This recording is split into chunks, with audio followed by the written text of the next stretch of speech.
So my name is Jan Renman. I'm heading up the advisory practice at Inlumi, and Inlumi is a European company dealing with enterprise performance management. We have significant practices in the Nordic, UK, and the Netherlands. I have a history as controller and CFO. Goes back to the 90s and 80s. I spent 20 years with Accenture, leading the finance and performance management practice in the Nordics. I also had a European role around EPM, enterprise performance management. So now within Lumi, focusing on even more on technology, I would say, than in the past. So I will hopefully give you some inspiration around the digital technologies and where we see finance is going. This is based on research we have done. I have read tons of other research and tried to put something together that's easy to understand and follow and give some inspiration on where finance is heading. So first, I'd like to just to give a quick business context on digital, since that has an impact on finance. You know, changing business model, etc., will definitely impact finance. Also looking at where is finance today. Technologies, obviously, related to finance, and also the question, so what happens with finance when all these technologies comes along? So let's start with the business context. So as you know, digital changes everything, and there isn't basically one thing in your lives that has no digital impact. So whether it's music, paying, traveling, exercising, and everything, there's a digital content related to that. And many of these companies dealing with this are pure digital. And that's the way they have been built and evolved. At the same time, there are traditional businesses that have become more and more digital. Take Apple, for example. If you go back in time, this was a pure hardware company. Today, yes, they sell hardware, but you don't think it as a hardware company anymore. So they have dramatically changed their business model. If you look at Lego, they were almost bankrupt 10 years ago. Then they went into the digital content, mobile, etc., and suddenly have a very different type of business. Starbucks, Audi, these examples have all added digital toward their business models. And obviously this has a significant impact of finance if you suddenly blend the different business models, how you recognize revenue, how you report performance, etc. So this has a dramatic impact. Interesting enough is also that digital companies goes the other way. So if you take Amazon, for example, they have opened sort of regular bookstores. The difference they do is that they take advantage of their strong digital platform. So it's not really a regular bookstore. It looks like that, but everything in the store is driven by digital content, the way items are priced, the way items are stocked. You don't pay at the cashier. You do everything related to buying a book there and whatever content you have from a digital content platform. This is also interesting how these companies really can move into any type of business. Again, this will have an impact on finance. So where do we have finance today then? I think this is an interesting picture because this is how it looks at many companies. If you look at this, is just an illustrative example, and where much of the time finance, especially in FP&A and controlling how they spend their time, is pretty much Excel and manual driven. Collecting data, maintaining spreadsheets, doing reporting, etc. I meet a lot of companies where, and many large, well-known listed companies, it's exactly like this. It's a patchwork of different systems, manual driven. At the same time, their business as such may have gone into digital and done all sorts of cool things in order to run and grow their business. But finance has been definitely lagging in that context. So, I mean, this is really how it should look. Data collection is a minor part. It's integrated, it's automated. And I would say this is where a digital journey should start. Things I will talk about later here will be less relevant unless you have taken certain steps to automate and integrate the basics in finance and controlling, where data flows much more automatically, reports and everything are created more automatically. Then at the end, you can look at how you adopt additional technologies. So this is the starting point, I would say, and we may come back to this later on. So why is it like this? So I've been dealing with finance for more than 30 years. And in the last 10, 15 years, I've asked myself, why is it like this? And obviously, there's been a lot of priorities in finance that you simply have to fix before you do other things. And I think that's what's happened. Been a number of regulatory areas that companies have been forced to address, consuming energy and investments. It's been very much fixing the basics, fixing the accounting system, the processes, look at lead times and faster close, etc., and very much around cost reduction. During my years at Accenture, I worked a lot with shared services and outsourcing type of projects. How companies would standardize and leverage a more common base of working. And obviously this has given you know good results in terms of ERP and accounting, but one area that has not been getting so much attention is controlling in FP&A, where it's been still been a much reliant on spreadsheets. And I would say there hasn't been so much investment in finance overall, being taking a general approach. Everyone understands the value of data, but it's also been hard to articulate in a business case. So obviously, when you come to the C level and ask for funding, if you can't articulate the business case, it's much more difficult to get attention and funding, and that's been the case.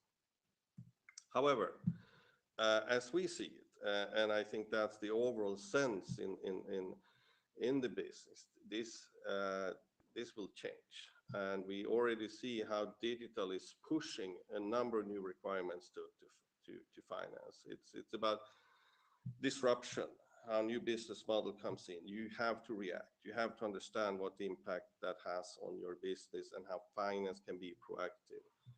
And a lot of that is related to differentiation, how you use data to better understand the business, to be more predictive, to be faster in the way you respond to changes in the business. And obviously, all of this also puts new demands on the type of talent you have in finance. Accounting may be less relevant. Skills around data scientists, for example, which is very much related to analytics, is very high in demand, and it's also coming closer to finance. Here's an example on how finance is already, if you look at certain parts of business, is already becoming redundant. It's being fully automated through digital technology. At the left side, you have this sort of traditional flow where every step in a flow, in a business flow, is actually different types of transaction between different parts of your business, triggering information between different systems, etc. And at the end, it's traditional flow. While the example to the right, the digital flow, which is not just made up, these are examples that exist. If you take a regular business where you're dealing with spare parts, you can print out your spare part with 3D printer, and from that moment you have a fully automated integrated flow with touching no human hands, touching everything and automated in your systems.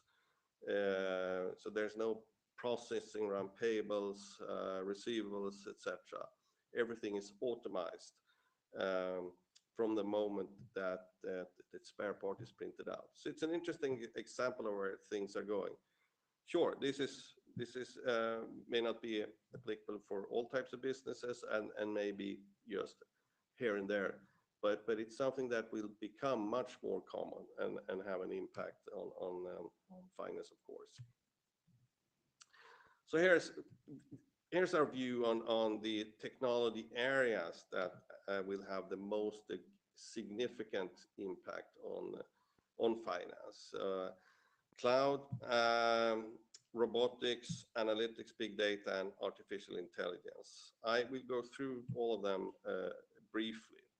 And as we see it, this is really areas that will have an impact on finance, some more than others. You may notice and have a view that the blockchain is not here, so maybe we can come back to that later on. I have left that out on purpose, so we may touch upon that later.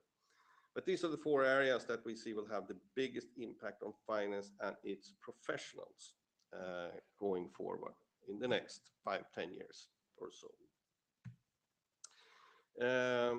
Now, if you look at what's happening out there already, there are already technologies, and some of you in your companies may already seen this happening, adopting robotics, virtual agents, big data, etc. And in many senses replacing what finance professionals are doing today. So these are sort of new co-workers in finance. Some companies are really looking at us as co-workers and also setting up their operating models and governance around these technologies as they are fitting into the organizations with a proper governance, which is very important when you adopt these types of technologies. Cloud then. For many of you, cloud is, it's a buzzword. It's not any particularly new thing. And as we see, cloud is really just a carrier of other technologies. So it's a way to consume technologies. So that's the way one should see it. And it's changing business in the way it's so much easier to consume and adopt new technologies. The functionality, the way you pay for the services, the way you are less dependent on IT and everything. So the businesses are becoming much more flexible. And as Gartner has stated, this has really been picked up by finance at a much higher pace than expected. But really, cloud is something we talk about now. In the next couple of years, our view is that it's the common way of doing things. It's the new normal. So cloud as such is although we talk about it today in many companies, I think it should be that cloud is that the way we should consume software, etc. And there's all these discussions around security. Our belief is that this will go away. It's the new normal. It's also how you integrate everything. That's maybe an issue today. That will be sorted out in the next few years as well as we see. So though cloud is mentioned everywhere today, it will have you will not talk about it so much in the next few years, but it's still there because it's the way software will be consumed everywhere, and in finance, of course. This is a more important area, and I'm sure many of you already coming in sort of contact with analytics in big data because it's happening in most businesses. Typically, it's maybe addressed within sales and marketing or in different function. It's to a less extent being adopted by finance because it really relates to other type of information than finance typically are involved in. But many companies are really bringing big data analytics much closer to finance. I had the opportunity to meet with the analytics director at Procter & Gamble. He was part of the group management and everything, and they have really adopted analytics as part of their overarching way of making decisions, integrated into their enterprise performance management framework. And the way many companies do today, when they bring it close to finance, it's really in the planning area to be much more predictive. This is about having data available right now. Uh, and the more you get into big data and analytics, the less you get dependent on the sort of regular monthly, quarterly type of reporting that's around these days, because you have lots of data available immediately, real time, which means you have the ability to do real time dashboards with business critical information. Uh, and this puts finance in a different context, uh, really. So from having the more internal functional view and customer, the standard things, there's lots more information sources you can consider. And there are already technologies that can bring all this data into your environment, financial environment. Um, this is a this is what I would say is it's a very important area for what we call digital finance. The thing with this is it's not going to go away. It's just going to get more. Uh, so any way you look at it, it's just going to be more data around. So given how businesses are evolving, with more and more digital content, also the traditional types of businesses, there are just going to be much more data sources that people in the business are interested in consuming and understanding, and what does this mean for us? So huge amount of data. And the thing with this is that you will find that lots of these data point to different directions. So how do you make sense out of that? Who is going to interpret all of that information, which is basically information overload? Our view is that it boils down to having a very firm view on your enterprise performance management framework. That's the way to understand how to consume and interpret data. Obviously, you need also the way you can process and structure data in a proper way. And that's where the sort of analytics platforms comes in.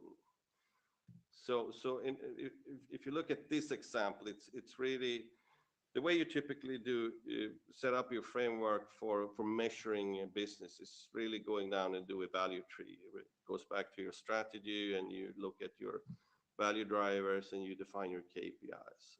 That can all be related to different analytics components. So you bring it all together. It's just that you get a different and additional context to what you're doing today that is more financially related. Here is different type of data that's coming. And I firmly believe that this is the way to approach and look at it, and how you can bring the analytics components close to finance and FP&A. Here's just to give an overview on how this may look, just an illustrative architecture around the enterprise performance management and analytics. To the right, you have the more traditional ways, and I know many companies are not even close to have a platform that deals with all the type of processes that relates to controlling and financial close, etc. It's still in many cases very Excel driven. And this is where it should start, to bring it all together from your traditional data sources that you have in your ERP, and maybe certain external sources that integrate, automate this to have a transparent and integrated flow up to the way that you report and plan your business. What comes in here with the analytics, that there's a ton of additional information that you can bring in and integrate, as illustrated in the previous slide. So you have social media data, you have different types of Internet of Things type of data that may be part of how you run your services, run your manufacturing and products. There's lots of information that comes from that. Automotive have all this information in their vehicles, etc. And there's lots of external data that's out there that can be captured. So with the big data and analytics platforms, there are technologies to bring this in, and it's probably happening in many of your companies already. It's just that done out there, and you may not be fully aware of it, how that data is processed and what type of conclusion is drawn about it.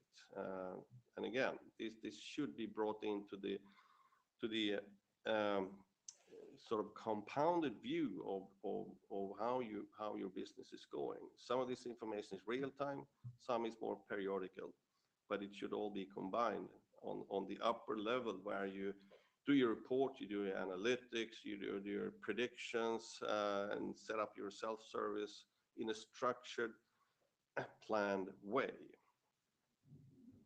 So just to give you an illustrations on how we see this. Another technology, and I'm sure many of you are familiar with robotics. Robotics been around for the last 4 or 5 years or so, and has really taken off in many companies. It's a really good way of integrating process step that you have manual today. So moving data from one system to another, etc. This is rule-based. The robots are software. They will do what they are instructed to do, nothing less, and they will perform their tasks around the clock. It's typically the same type of it's cloud-based. It's you buy it as a service, etc. This has become very common.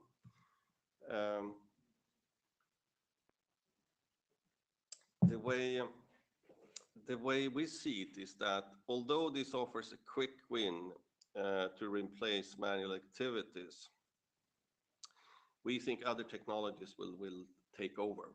So robotics as such, as a standalone more technology that it is today, is probably going to go away in the next year or years or so, because other technologies will have that integration component, and more specifically, artificial intelligence is most likely to have that. Robotics is basically also built in already in many current platforms that deals with controlling processes, for example. So I think over time here we will talk less and less about robotics as such, and more about what is performed in other technologies that may relate to robotics. Still, as a quick win, it's extremely efficient and effective, and a lot of companies are adopting this. And many companies that didn't do shared service initially are doing robotics instead, because it's quicker, it's easier, and it gives quick results. I know some very large companies in the financial services industry that are really have adopted this technology and been gaining some really good benefits out of that. So it relates. Many companies relate this more into the accounting area, but obviously it can also be adopted in the controlling space. Artificial intelligence. This, together with analytics, is the technology that will most likely have the biggest impact going forward. And you probably hear about this every day. And the Swedish government just announced that they will have specific investments and focus on artificial intelligence in the way the sort of school and teaching systems are being set up, because it's out there. It's already out there, and in many cases, you use artificial intelligence or impacted by it without knowing it. Basically, it's computer systems that perform tasks that normally human beings are doing. It's intelligent. It can draw conclusions. It can learn. It's already quite common, especially in the US, that you have an AI assistant at home that you ask to do certain tasks, and they do it, and they can learn from your past performance and help you with that. So think about these assistants coming into finance. So the CFO or the CEO, instead of going asking finance people, the controllers about certain things, they speak to their AI assistant. Okay, so what's the forecast for the next quarter? What's the blah, blah, blah, whatever.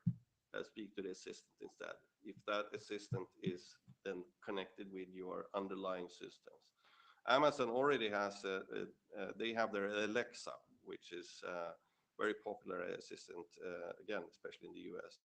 They now have Alexa for Business, which then uh, can do these more business related tasks.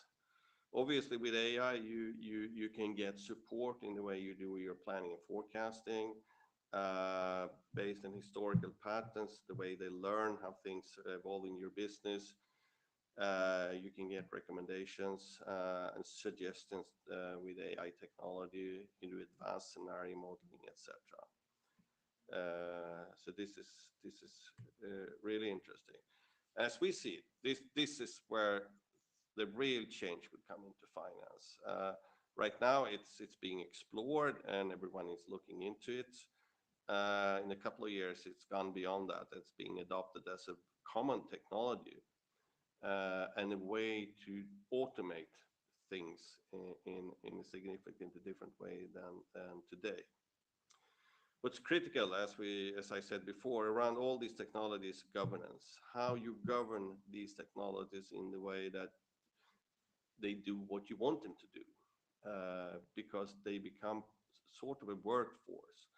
And you also want to be sure that these technologies doesn't do additional things, or AI learn things and can certainly take certain steps unless you have a clear governance around it. So this is in technology really to be to learn more about. What we see is also around the different technology partners that we work with is that AI is becoming embedded into already existing technology.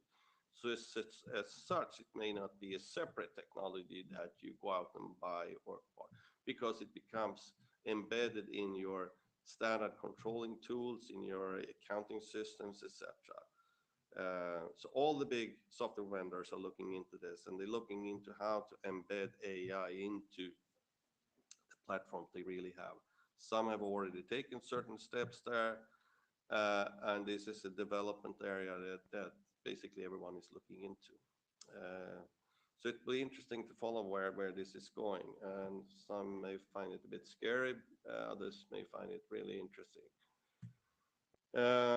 If we look at then these automation technologies and the way they have an impact and are relevant in terms of EPM, enterprise performance management. So obviously robotics as such, that's more in the sort of maybe traditional reporting and analytics, really to automate things. Basically, you would be able to put robotics to automate certain things you do manually in Excel today, for example, if you want to have a quick win. I would probably rather look into how you can take that integration automates in one step further, but actually a way you can do it. And with deep learning and machine learning, you're coming into more the sort of predictive areas, planning and forecasting and analytics, where these technologies makes more sense. So it's really, some of these technologies are more relevant into accounting. I would say robotics would be that. Some are more relevant into the FP&A and controlling areas, such as AI, for example. So if we summarize this, these technologies will have an impact, will have probably significant impact on finance in the next couple of years. And obviously, this has been a feature for many years that we've talked about these things. And you may say, well, it didn't happen, or it's much slower. I think we've come beyond that point because these technologies has become much more cheaper, much more accessible, and much more developed, which makes it easier to consume, faster to implement, and will be more expected. Also, if you look at how organizations are now are starting to hire, the next generation of young people that are basically raised and grown up with the new types of technologies. This is expected. No one wants. No, you can't get a 25-year-old to love dealing with Excel and doing manual stuff. They won't do that because they have grown up in a digital world. Uh, so if how businesses are evolving, how digital technologies are coming into to all parts of your business, finance will have to adopt to that. And it becomes also, as I said, these technologies are fairly accessible and cheap. So it will happen to a larger extent now than in the past. So again, this is about it's about cloud, which is basically the carrier. It's about analytics, which comes in as an additional component into finance. And I think it's so important that finance brings that in and takes ownership of analytics to get the full picture. You have robotics for the automation and removing the human middleware, and obviously artificial intelligence that we just covered. So what about the finance professional? So will AI be the new controllers in the future? Well, who knows? Probably to a certain extent that AI will be used to do certain tasks that today are performed by controllers in the way you do predictive forecasting, analysis, etc. There will be certainly much more integration of all the data compared to how things are today.